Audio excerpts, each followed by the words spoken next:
I have spent 10 years reading financial books, attending masterminds, and taking online courses on money and finance. Having transitioned from a single income salary job to a full-time entrepreneur, I had to realize my bad money habits and break free from them. Ladies and gentlemen, in today's video, I'm going to share with you 9 bad money habits that keep the average person in perpetual financial struggle their entire life. And we're also going to create an action plan for you to implement in your life so you can break the cycle of financial struggle and start building lasting wealth. Now, before we start, I have to put this disclaimer. I'm not a financial advisor, so always do your own research.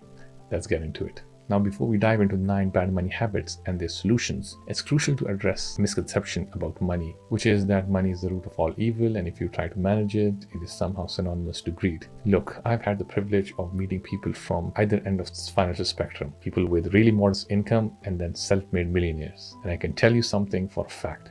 Self-made millionaires are amongst the most humble, down-to-earth, philanthropic people that I've ever come across. Equating financial management to greed is similar to labeling somebody self-obsessed or egotistical if they're watching their diet. Just as watching what you eat is part of a healthy lifestyle, similarly cultivating sound financial habits is a lifelong principle that promotes a stable and secure future. Now let's discuss the 9 bad money habits that you need to stop now. Bad money habit number 1. Paying yourself last. The first bad money habit I learned was from Robert Kiyosaki's book Rich Dad and Poor Dad. It states how poor people, as soon as they get their income, start paying their fixed expenses like their rents, utilities, mortgages, etc. and then spend the rest of the month paying variable expenses like clothing, food, transportation, and whatever is left in the end, whatever spare change is left in the end, is proudly labeled as savings. Now instead, what you need to do is adapt the rich people's habit, which is to pay yourself first.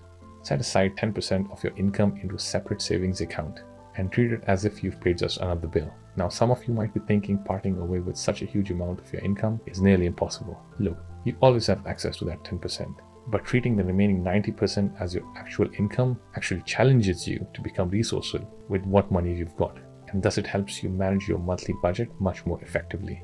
Bad money habit number 2, getting comfortable with bad debt. Now, many people are prone to making impulsive purchases, whether influenced by sales, emotional triggers, or by societal pressure. This can lead them to buying things that they can't afford using credit cards, which leads to extra payments to banks and credit card companies. Remember, credit card companies profit from your bad financial decisions, so make it a rule to only buy things that you can afford to buy outright. Also make it a priority to pay off high interest debt as soon as possible in order to avoid wasting money on high interest payments. Remember, the goal is to make your money work for you, not the credit card companies. Reason number 3, not having a stockpile. Now, many people unfortunately struggle to save consistently, often setting aside a very small portion of their income, if any, towards their savings or emergency funds. This can make it difficult to handle emergencies, reach financial goals, or invest into the future. Many people prioritize instant gratification, choosing to spend on short-term wants rather than long-term needs. Now, it's recommended to have enough savings to cover 3 to 6 months of living expenses. And without this goal in mind, you lose the motivation to actually save month over month. So start by paying yourself first, as discussed earlier. And once you have your stockpile, use the additional money you save to start building your investment fund. Bad habit number 4, not knowing your income or expenses properly.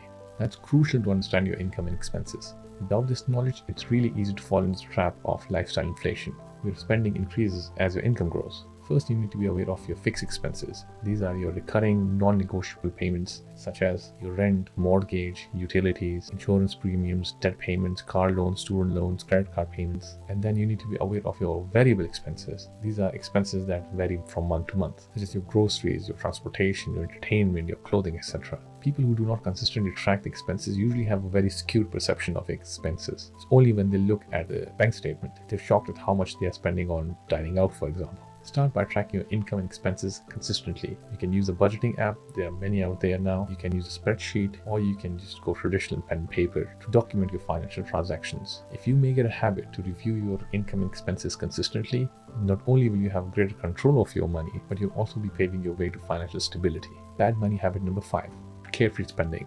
Now, be mindful of your spending and resist the urge to shop due to the fear of missing out or societal pressure. To curb impulsive buying, implement a waiting period. Wait at least a week to truly determine if you need an item. Always prepare a shopping list before you're heading to the store and stick to the list to avoid unnecessary shopping. Instead of eating out, you can cook at home. And if you love to dine out, well then set a specific number of times that you're going to dine out in the month and stick to it. Unsubscribe from promotional emails. Retailers often send enticing offers, triggering impulse buying.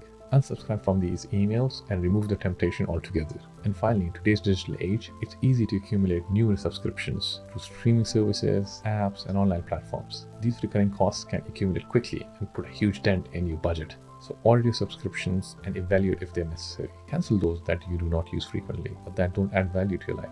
Bad habit number 6, focusing solely on money saving. Now, while saving money is essential, it does have its limits. Saving money operates from a place of scarcity. There's a cap on how much you can save because your income is finite. If you earn $3,000, the maximum you can save is $3,000, and that is if you don't spend a penny, which is highly unrealistic. However, when we switch our mindset towards increasing our income, we operate from a place of abundance. The potential to earn more money is, in theory, limitless. By focusing on increasing our income, whether that's negotiating a higher salary, starting a side hustle, or investing in appreciating assets, we open ourselves to new opportunities and in turn build wealth more effectively. Balance is the key in this equation.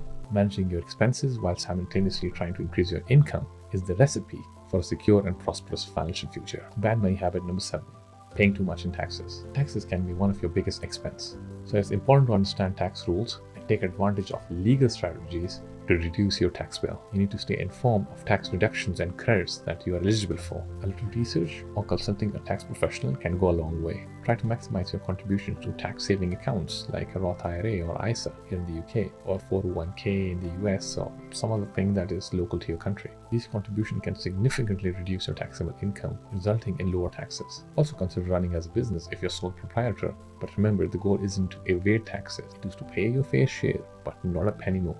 Bad money habit number 8, waiting too long to invest. Once you've built your stockpile, it's time to invest. Don't let excuses hold you back. By waiting too long to invest, you miss out on the opportunity for high growth potential. For instance, if you start investing at the age of 30 instead of 20, you lose a decade worth of potential growth, which can amount to a significant sum by your retirement age. So the key takeaway is to start investing as soon as possible.